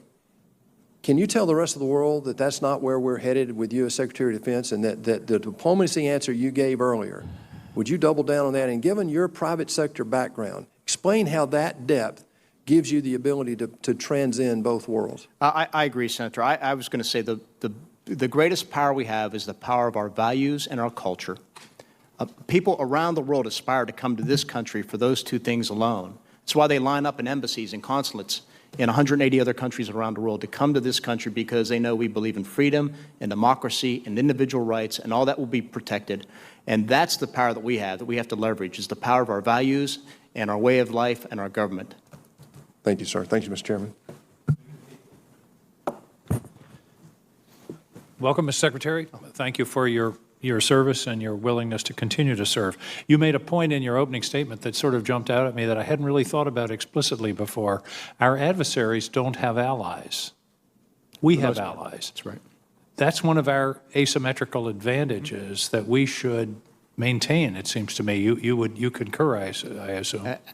Absolutely concur. And as I also noted in my remarks, good alliances are made of strong, capable partners. And that's why when I went to NATO to tell them how much I support the alliance, I reminded them, too, that they also have Article 3 commitments to build their own capacity, to build their own capabilities. And that means living up to what I thought the Obama administration did a very good job at. That's advancing the Wells Summit initiative that everybody commit at least 2% of GDP to defense. And we're far away from that right now. But a successful collective security depends on everybody doing their fair share. Absolutely. But the bottom line is that we have allies, they don't, and that's an advantage that we should maintain. Not just maintain, we should keep growing it. Absolutely. We should expand our networks and alliances. In his non-introduction, Senator Kaine mentioned Barbara Tuchman's Guns of August. And the strongest message of that book is mistakes and miscalculation leading to war. I saw a map this morning of military assets in the Persian Gulf and the Strait of Hormuz. There are so many opportunities for mistake and miscalculation on both sides. Do you have any specific plans, thoughts, strategies, tactics for deconfliction to avoid a miscalculation that could lead to a military confrontation with Iran? Yes, Senator. In fact, I had the same thing came to mind when he mentioned Barbara Tuchman's book, is that miscalculation, in Sarajevo led to how many years of war and how many millions of people died on both sides. The one idea we had from a DOD perspective was to develop this Operation Sentinel, if you will, whereby we, working with our allies, mostly our allies and partners in the region, provide monitoring of the Strait of Hormuz, the Persian Gulf, the Gulf of Oman, provide escorts and sentries to put ourselves in a place where we deter a provocation or a miscalculation. No better way was that most demonstrated recently when IRGC watercraft approached a British-owned vessel carrying oil, and it was and they likely would have either assaulted it or brought it into the Iranian shore and created an international incident were it not for a British warship intervening. And just the simple thing of appearing on the scene and putting the warship putting itself in between the IRGC boats and the merchant vessel was enough to deter something that could have escalated out of control. That's the type of concept we're trying to envision in DOD throughout the Strait, so we don't get into a military fight. We push it into the diplomatic realm. Do we have any mill-to-mill contact with the Iranians? Do we have any opportunities to communicate as to what actually our intention? My concern is that to one side making a defensive, what they perceive to be a defensive move, the other side sees as a offensive move, and that's how we make mistakes and get on the escalation ladder. In my short 21 days, I was not made aware of any direct contacts we have, but I do know that we do communicate them. I have through allies, where we signal what we're trying to do and why. I was going to suggest that there may be some communications through allies in the region just to avoid, again, a miscalculation. I believe transparency and communication is always good in these types of situations so that, again, there is no misunderstanding about one's intentions. Changing the subject, we've talked a lot about today about China, a lot about Russia. I'm concerned, and I'm seeing signs of connections between China and Russia, cooperation. Is this a concern, and do you see this as a sort of national strategy 2.0, dealing with a combined adversary? I think you see a number of things happen. In some places, they are coordinating. In some places, they are cooperating. In other places, it's just a consonance of interests. And interestingly, in some places, they are competing. I know Senator Solomon, he and I have talked about the Arctic. That's one area where It's Russia... a surprise to me that you talked about the Arctic with Senator Solomon, but go ahead. It's shocking. It is shocking. That's one area where Russia... Did he quote Billy Mitchell in that conversation? I'm sorry. Go ahead. Fehrenbach. So the Arctic is one place where Russia does not want China. And nor, China by the way, has do we want China. China recently declared itself a near-Arctic nation, which I guess near 900 miles constitutes near. Yeah, right. It's on the same planet. So I think you see... But this is a concern, is it not, of linkages between the two? Oh, yes, sir. I mean, that's absolutely. Absolutely. And that's why we need to work carefully with our allies and partners. In the context of the Arctic, we have great allies and partners who sit on the Arctic Council who can really help us in that regard, ensure there's nothing there. But in other areas as well, we need to work with our partners to keep that out. I mean, another country I'm very concerned about is Egypt. We see Egypt in some ways drifting off into that sphere, and I want to make sure that we get them back. It's the largest land army in the Arab army in the region, and they're an influencer, so we have to be very conscious of those facts. And my time is up, but I assume you have similar concerns about Turkey and what's going on there. Even more so, because they are a NATO ally. They've been a long-standing and very capable NATO ally, but their decision on the S-400 is the wrong one, and it's disappointing. Thank you. Thank you, Mr. Chairman.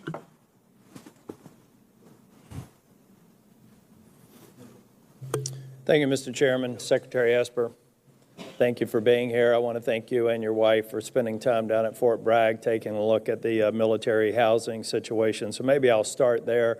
Can you give me a brief update on anything that you've been tracking specifically about programmatic changes and some of the Tenant Bill of Rights, the things that the Army first started working on has been scaled up to the DOD? Yes, sir. The last major effort I participated in about a month and a half ago, I made the time off, was I chaired, along with invited Secretary Spencer and Secretary Wilson.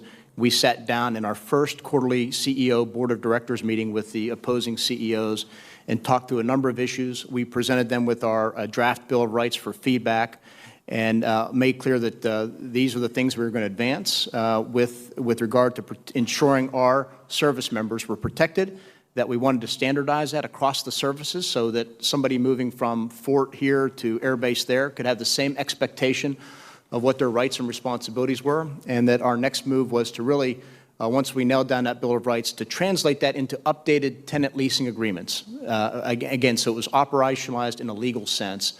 And that's where I had left it. At the same time, we were continued in the Army, at least, to move forward with conducting town halls and following up on any work orders. We were putting more and more people in place at each installation, Fort Bragg in particular, to make sure that we had our own people on place, on site, to ensure that during PCS transitions that there was a third-party objective person to make sure that our families weren't being taken care of advantage. There's more and more. I think we've been trying to keep the committee informed as we went, but I'm very encouraged. The challenge will be sustaining it over the long haul, and that's going to be my commitment to this committee.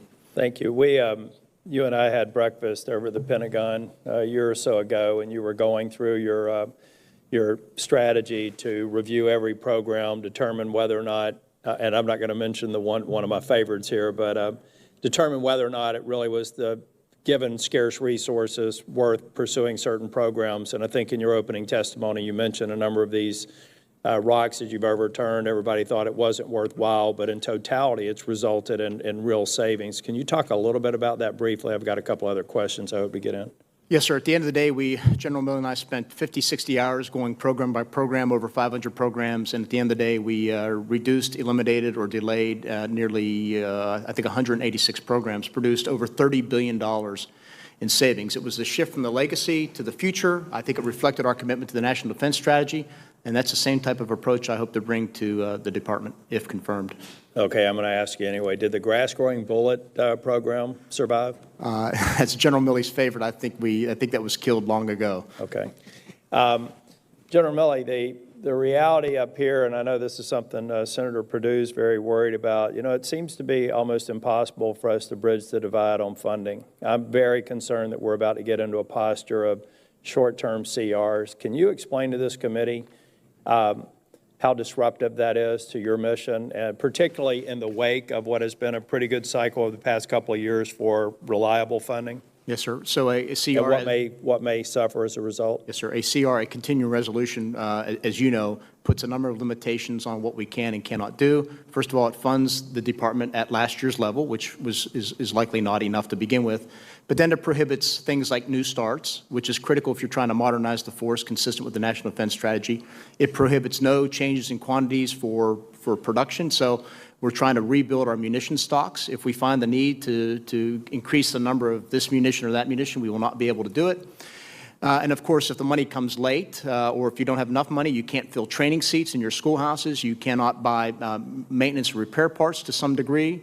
We have proposals across all the services to increase the end strength. That will not be, we likely will not be able to do that as well. So it impacts everything we do across the board. And in many cases, you can't reclaim that ground. You can't go back and fill a seat in a class. And so it has a direct impact on training.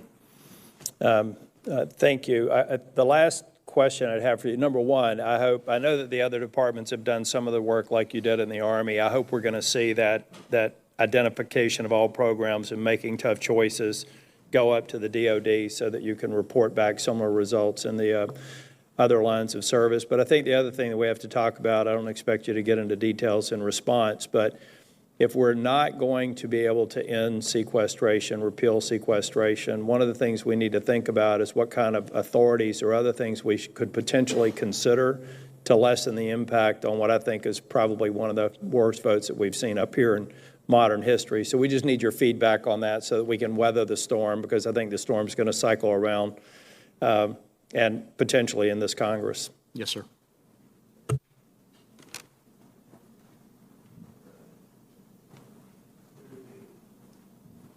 Thank you, Mr. Chair. And Dr. Esper, are you familiar with the Stephen Covey phrase, the main thing is to keep the main thing the main thing? I've not heard that before, but that's clever. It's something that I like to remind myself to not focus on smaller order problems and leave bigger ones to get worse. And that's one of the reasons why I was very happy to hear you testify earlier with respect to Iran, that diplomacy should be our preferred position. I'm deeply worried about the escalating tensions with Iran for a number of reasons, including, I believe, an objective view would place the beginning of these escalations with the U.S. backing out of a diplomatic deal. And I don't want to be in a position where we would ever have to look our troops in the face and say, well, we had a diplomatic deal, we tore it up, and now we're going to have to send you into a war. I think that would be very difficult. But one of the other reasons that I'm worried about escalating tensions in the Middle East is I think the main thing right now, and General Milley testified essentially this last week, for the next probably century, is the relationship between the United States and China is going to be definitive, not only for our nations, but even for the world. I'm sorry. No, go ahead. No, I agree, Senator. The challenge we have is making sure that the near-term challenges don't consume our commitment and resourcing to the far-term, the far greater challenges that we have to get on now. We can't wait 10 or 15 years. So I think that's the biggest challenge we face right now.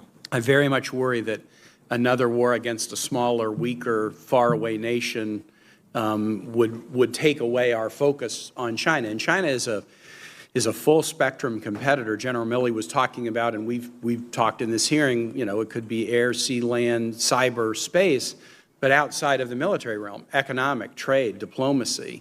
It is a full spectrum competitor, and we have to focus on it. Let me ask you a question about sort of your philosophy about this. As we focused in earlier generation on the Soviet Union as a key threat, one of our strong assets was the network of allies, beginning with Truman and NATO and Article 5 and joint defense. We had partners and allies to a degree that the Soviet Union did not. They had satellite nations, but they didn't have the same network of partners. Move over, extract the lesson, and let's move over into Asia right now. My view of China is they do a lot of deals, but they don't have allies to the same degree we do. And even when we're in nations where they're doing a lot of deals, there's a skepticism about China's intent. We don't have the same formalized alliance structure in the Indo-PACOM as we do in Europe, and maybe we don't need it. You know, you need to do things that are right for today, not just recreate old models. We have a lot of bilateral relationships, but talk a little bit long-term from the perspective, if you were Secretary, what would your thinking be about sort of the alliances in the Indo-PACOM and how we could use those to advance our common interests? Senator, I think you've covered it well. I mean, we do have our alliances in Asia are anchored bilaterally with, the principal Australia, Japan, and Korea. In a perfect world, you'd expand that and bring them all together, but there are obviously historical animosities to go back to World War II and prior that prevent that. So I think our challenge is to continue building as much as we can, alliances and partnerships. I think ASEAN is a good place to start to expand that. But the bigger issue you mentioned, and it's what concerns me, is we eventually won in the Cold War because Russia did not have the economic might to win at the end, and they were using force. They were compelling people to be in their orbit, to be part of the Warsaw Pact. China has great economic power and potential, and they're using it. They're using it in the region to influence others, either overtly or covertly, if you will. They're taking advantage of countries, small countries who need capital, and they're getting them into debt in a way that they are able to capture strategic ports, critical minerals and resources, you name it. But one of the biggest concerns is simply that they will use their economic might that is only growing. I mean, it's just a matter of time before they match us and possibly surpass us, that they will use that in a way that will pull even likely partners, if not our current ones, away from us. That is the big challenge that I think we face with China that we didn't face with Russia. And that is a full spectrum. That's not just a DOD responsibility, although the DOD owns a big chunk of it, but there are others as well. Yes, sir. That was my response earlier. I think we got to leverage USAID. We got to leverage our values, our culture. We got to every department of the United States government. How is the DOD and the administration viewing Turkey's decision on the S-400 as a disappointing acquisition decision, or as a fundamental change in direction and possibly a fundamental change in the nature of the U.S.-Turkey relationship? It's certainly disappointing. Those are my words. Very disappointing. Turkey has been a long-standing NATO ally, a very capable one. I think they were one of the original allies, if I think back to when the alliance formed.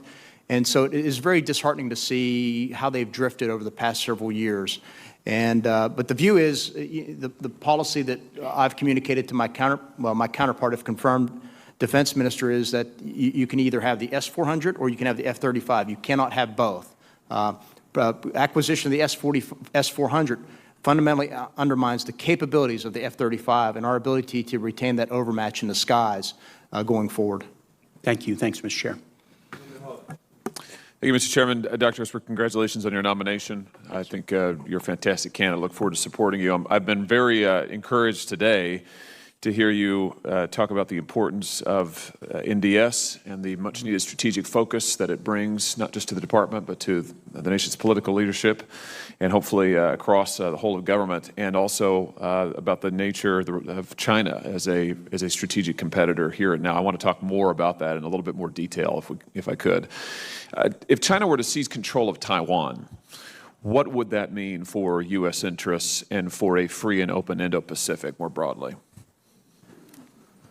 Well, first of all, it would affect our obligations under the Taiwan Relations Act of 1979. So that's the first thing that came to mind when you said that.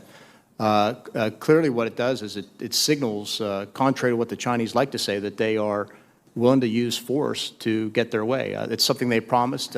Obviously, they consider Taiwan a part of China. There are historical ties there, if you will, that they say, and cultural ones.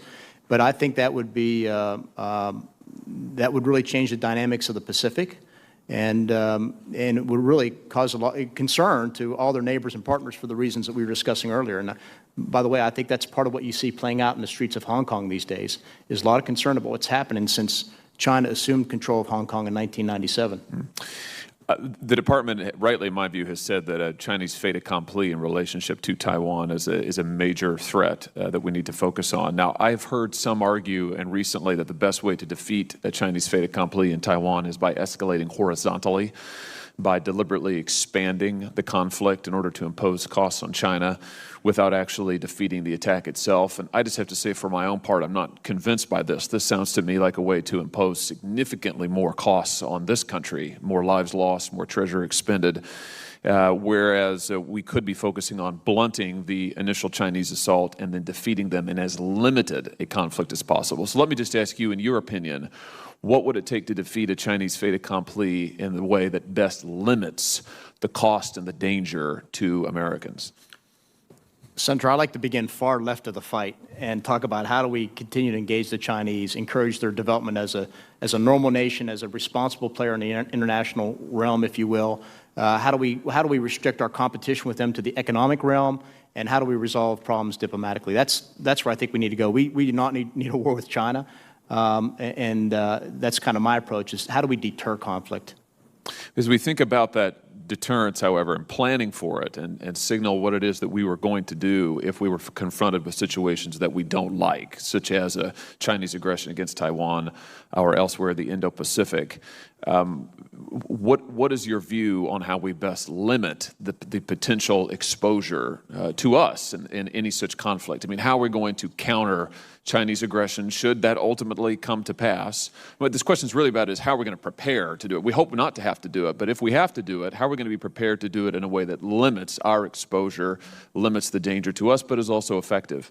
So, I believe in Ronald Reagan's dictum, peace through strength. So we have to have really capable forces, as I said in my opening remarks, whether it's in the cyber space and your conventional domains of air and land and subsurface, by the way, is important in that theater, is have such a capable military that that we deter any conflict whatsoever. That's number one.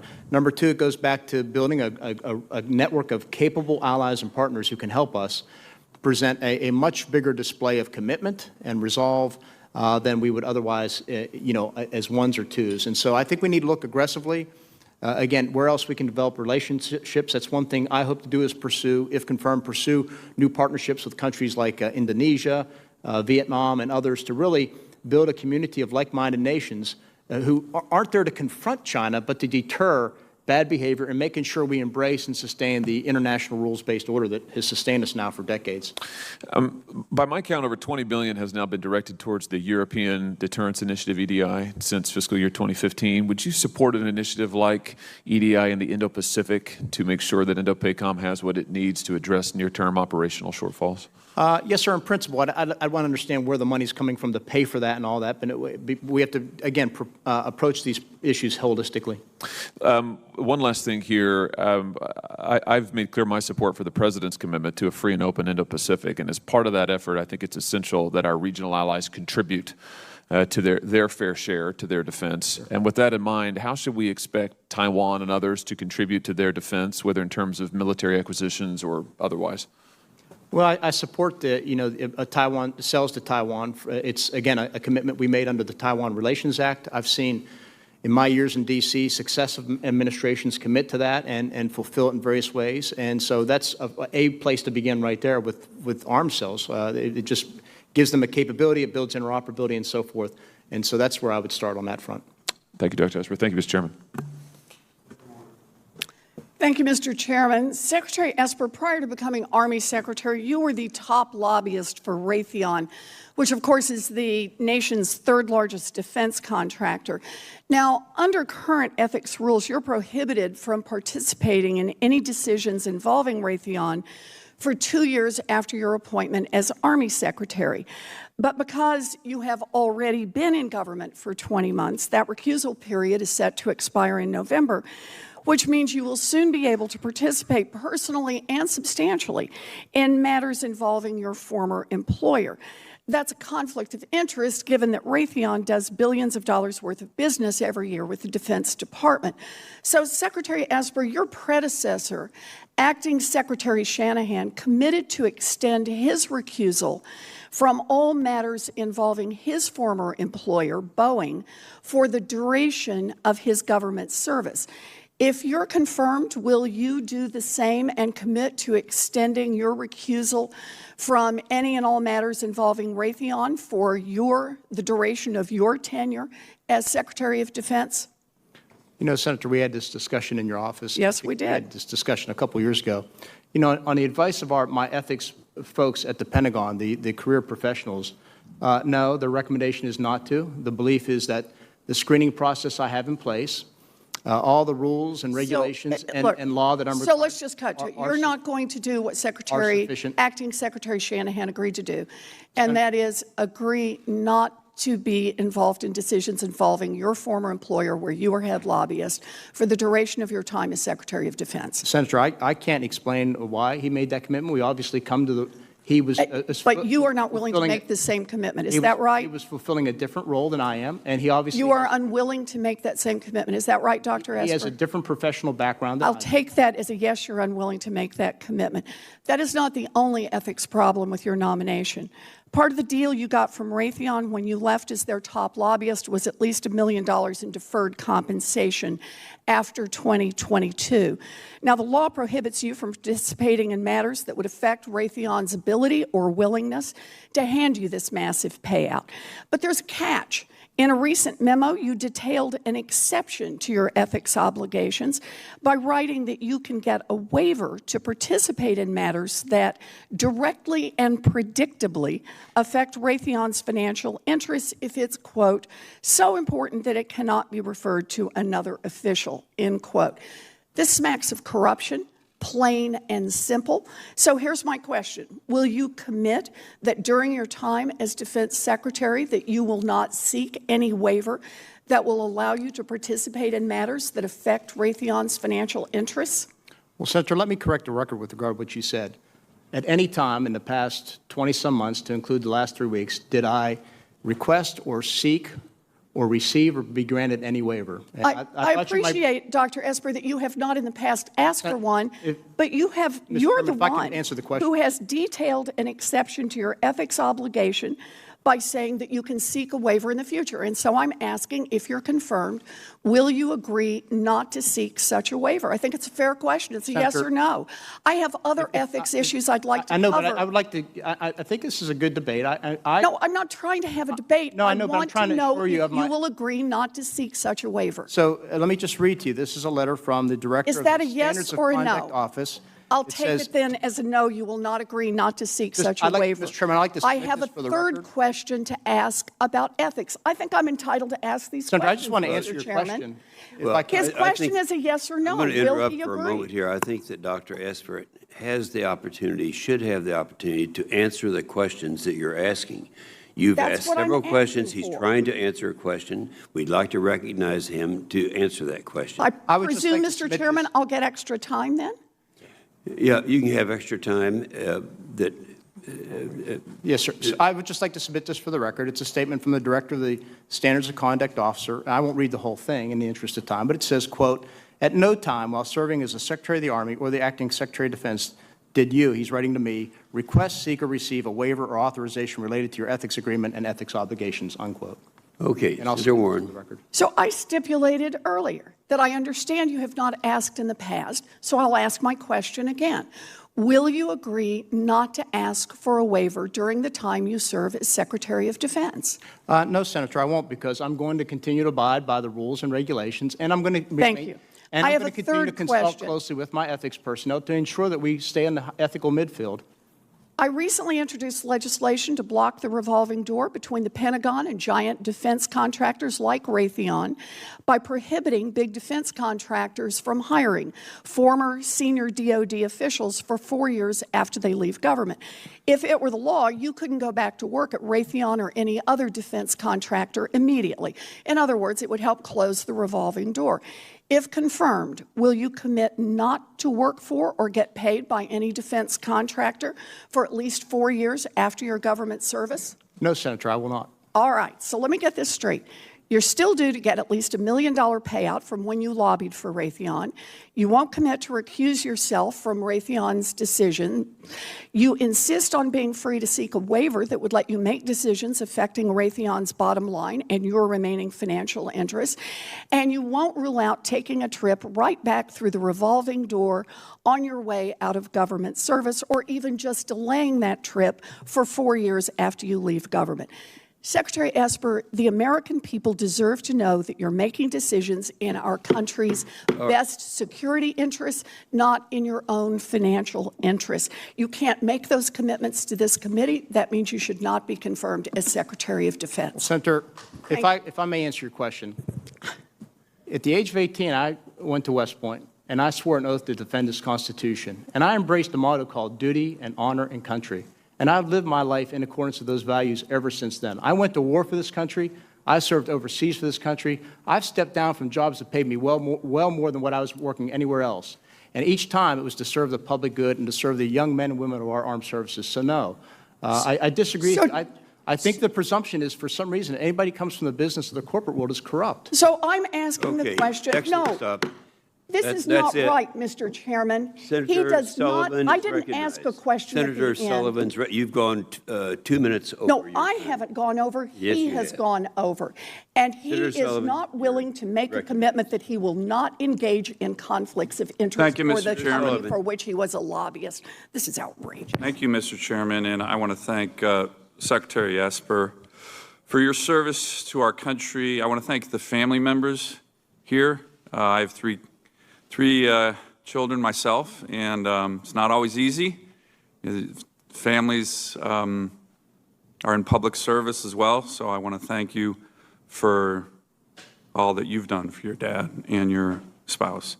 Mr. Secretary, I'm going to ask you let's just get back to this issue. Will you commit to abide by all laws and ethics requirements regarding your prior employment with regard to Raytheon, unequivocally? Absolutely. And can I make one other point on this? You may. I think it's important. It'll take me 30 seconds. President Obama strongly believed in ethics in government. As he was staffing out his cabinet in 2009, he reached out to the top lobbyist at Raytheon at the time, and he brought him into his government to be the Deputy Secretary of Defense with only a one-year recusal, because he was a good man and he was an ethical man. And that person, by the way, was confirmed unanimously by this committee and went to the floor of the Senate and was confirmed by the vote of 93-4. Because I think that was the right decision to make. I thought that person brought a great. Let me raise another issue. I had a bunch of questions, but this is important. You saw Senator Round, Senator Cotton raise this issue as well. Senator Warren casually throws out the word corruption. Casually throws out the word corruption. Hopefully you're going to get a little stink on it. In your 27 years of service to your country, as a military officer, as a staffer, as someone who's gone to war for America, have you ever been accused of corruption before? No, sir, never in my life. Thank you. You and I have had many good meetings. I appreciated our visits up in Alaska. Let me highlight a couple areas where I think the Pentagon needs to focus more. You've heard a lot about allies from both sides, which I think is important. You talked about the National Defense Strategy. Senator Hawley was talking about China.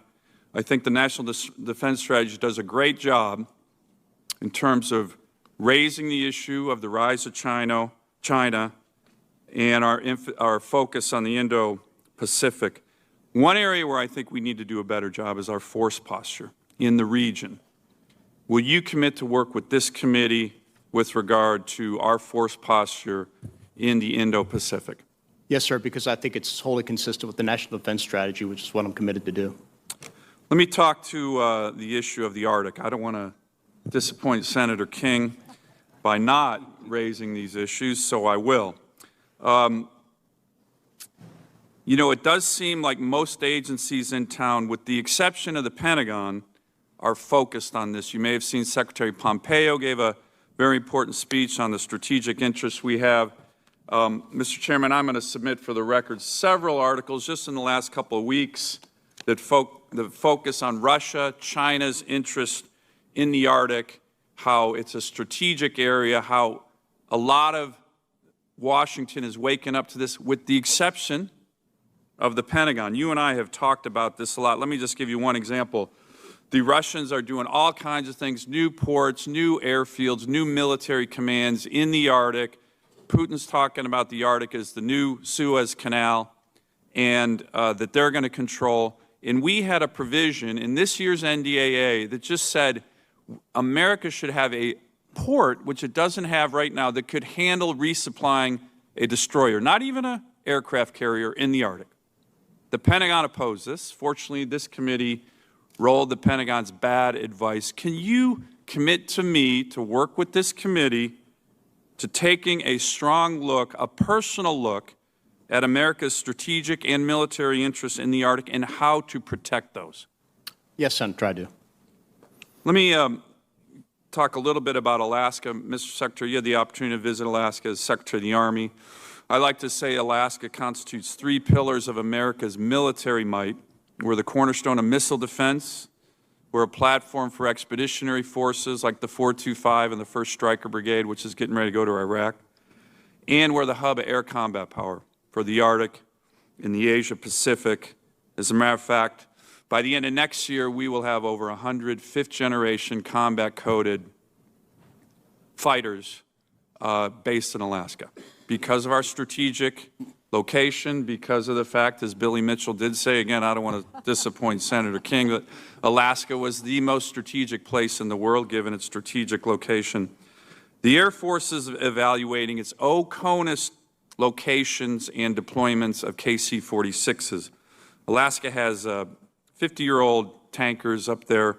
What kind of strategic message would we send our potential adversaries like Russia, like China, like North Korea, where supersonic fighters can get to these places from Alaska within just a few hours if we were to co-locate over 100 fifth-generation fighters with KC-46 tankers in such a strategic area? What kind of message would we be sending, and will you commit to work with me and this committee for the most strategic OCONUS placements of our KC-46 fleet when the Air Force is looking to do that? I will, Senator. And what kind of message would that co-location Well, send? I think what it would send, it's hypothetical, is that we are committed to the NDS and we'd have extreme strategic reach if you were to do that.